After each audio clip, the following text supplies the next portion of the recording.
तो चलिए आज अकबर के शासनकाल पर एक संक्षिप्त नजर डालते हैं। कभी सोचा है आपने कि सिर्फ 13 साल की उम्र में गद्दी पर बैठा एक लड़का कैसे भारत के सबसे महान सम्राटों में से एक बन गया? देखिए, अकबर का दौर जो 1556 से 1605 तक चला, वो सिर्फ लड़ाइयों का नहीं था। ये एक ऐसे साम्राज्य की नींव रखने का दौर था जो भरोसे और समझदारी पर चलता था। तो सबसे पहली बात, साम्राज्य को मजबूत करना।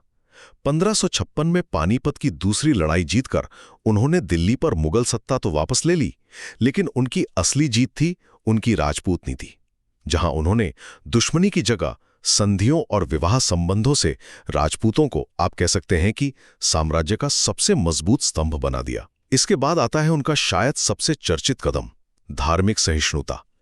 उन्होंने जजिया टैक्स, मतलब जो गैर मुसलमानों पर लगता था, उसे हटा दिया। फतेहपुर सीकरी में इबादत खाना बनवाया, जहां सभी धर्मों के विद्वान एक साथ बैठकर चर्चा करते थे।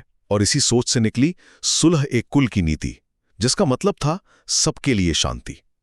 यही उनके शासन का मूल मंत्र बन गई। और आखिर में इतने बड़े साम्राज्य को चलाना भी तो था। इसके लिए उन्होंने एक बहुत ही अनोखा मनसबदारी सिस्टम बनाया। ये असल में सेना और प्रशासन को जोड़ने वाली एक रैंकिंग व्यवस्था थी।